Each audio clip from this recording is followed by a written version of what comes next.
La semaine dernière, je suis rentré d'un voyage en Thaïlande. Pendant mon séjour, j'ai rencontré une gentille Canadienne d'environ 67 ans.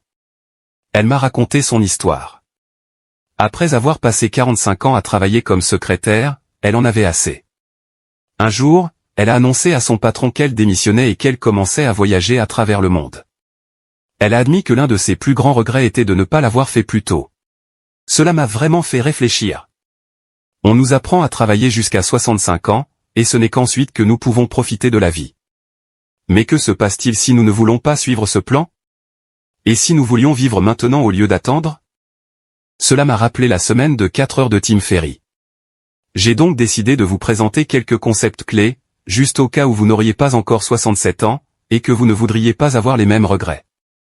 Bonjour à tous, et bienvenue sur le Titan Cuirassé, une chaîne où vous pouvez apprendre sur l'investissement, les finances personnelles, la gestion de l'argent, la psychologie, et sur beaucoup d'autres sujets d'éducation financière, parce que les écoles ne vont pas le faire à votre place.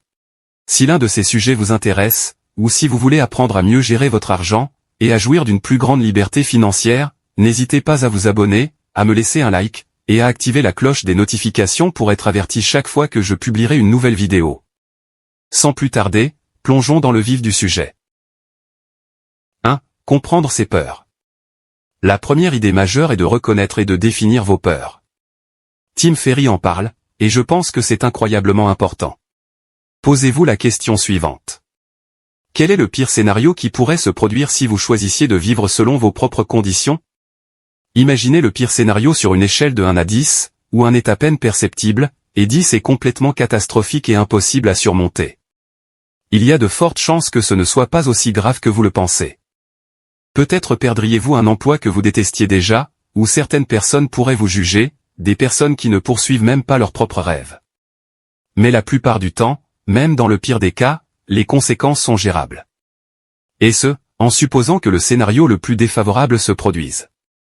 Maintenant, comparez cela à l'alternative, travailler jusqu'à 65 ans, et regretter de n'avoir jamais poursuivi ce que vous vouliez vraiment. 2. Créer un revenu automatique. L'un des principaux enseignements de ce livre est le concept de création d'un revenu automatique. Tim Ferriss donne des indications incroyables sur la manière de le faire efficacement. Commençons par les bases de l'entrepreneuriat. Vous pouvez revendre des produits, développer les vôtres, ou obtenir une licence. L'essentiel est de créer une entreprise, mais comment la mettre en place pour qu'elle fonctionne avec un minimum d'efforts? 3. L'élimination. L'une des premières choses sur lesquelles il faut se concentrer est l'élimination. Dans un emploi traditionnel, le fait d'être occupé est considéré comme une bonne chose. Votre patron vous regarde et se dit « Waouh, quel travailleur acharné ! Il faut lui accorder une augmentation de salaire. » Mais lorsque vous dirigez une entreprise, en particulier une entreprise conçue pour se maintenir, l'objectif n'est pas d'être occupé. Oubliez donc l'efficacité pour un moment, car le fait d'effectuer une tâche sans importance de manière efficace ne la rend pas pour autant importante. C'est pourquoi il est essentiel d'éliminer les tâches de faible valeur. Le principe 80-20, selon lequel 20% de vos actions produisent 80% de vos résultats, et vice-versa, est un excellent outil pour y parvenir. Une astuce simple pour forcer l'élimination consiste à comprendre la loi de Parkinson, qui stipule que si vous accordez 8 heures à une tâche, elle prendra 8 heures. Mais si vous vous limitez à 3 heures, votre cerveau s'adaptera, éliminera toutes les étapes inutiles, et se concentrera uniquement sur ce qui est vraiment important. 4. Ne plus être le goulot d'étranglement de l'entreprise. Le concept suivant consiste à vous éliminer en tant que goulot d'étranglement dans votre entreprise.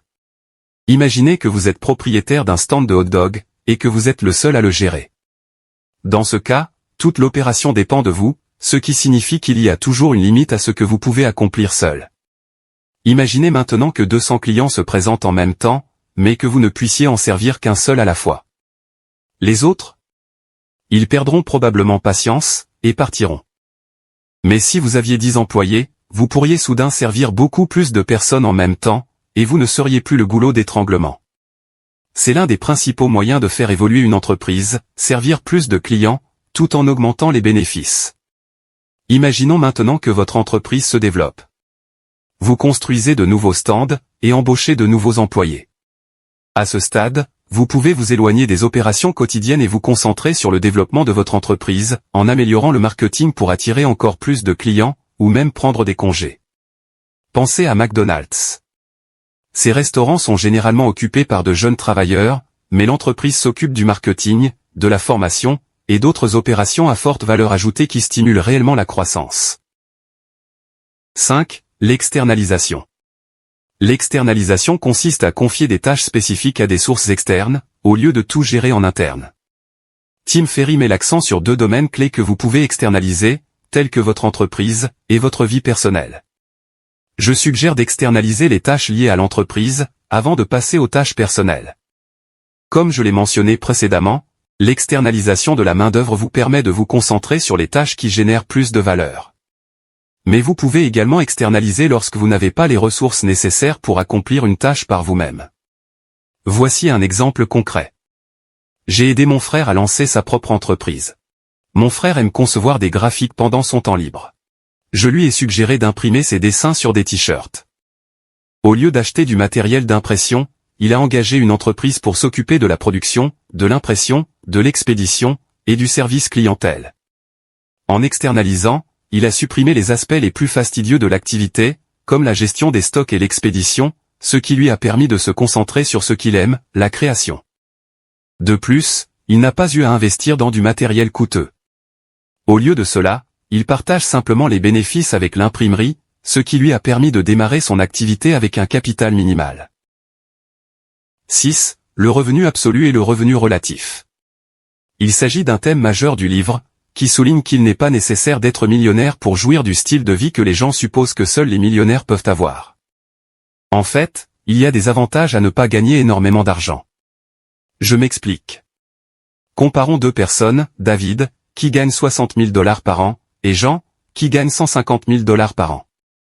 À première vue, Jean semble plus riche parce qu'il gagne près de 3 fois plus. Mais il y a un hic. David ne travaille que 10 heures par semaine, alors que Jean en fait 80. Si l'on fait le bilan horaire, David gagne en réalité $125 de l'heure, alors que Jean ne gagne que $39 de l'heure. Allons encore plus loin. Jean est coincé à New York, l'une des villes les plus chères des États-Unis, à cause de son travail. David, quant à lui, peut vivre où il veut. À New York, Jean paie $2300 par mois pour un appartement décent, tandis que David ne dépense que $600 pour louer une maison sur la plage à l'étranger. Ce qu'il faut retenir de ce livre, ce n'est pas qu'il faut gagner le plus d'argent possible, c'est qu'il faut maximiser les résultats tout en minimisant le travail.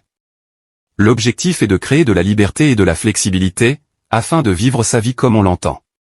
Et ce ne sont là que quelques-unes des principales leçons que j'ai tirées de la semaine de 4 heures. Voilà pour la vidéo d'aujourd'hui. J'espère que vous l'avez appréciée et qu'elle vous a apporté quelque chose. Si c'est le cas, n'hésitez pas à vous abonner, à me laisser un like, et à activer la cloche des notifications pour être averti chaque fois que je publierai une nouvelle vidéo, car j'en ai beaucoup d'autres de ce genre à venir prochainement, ainsi que des résumés de livres, et d'autres choses amusantes. Merci d'avoir regardé, et passez une bonne journée.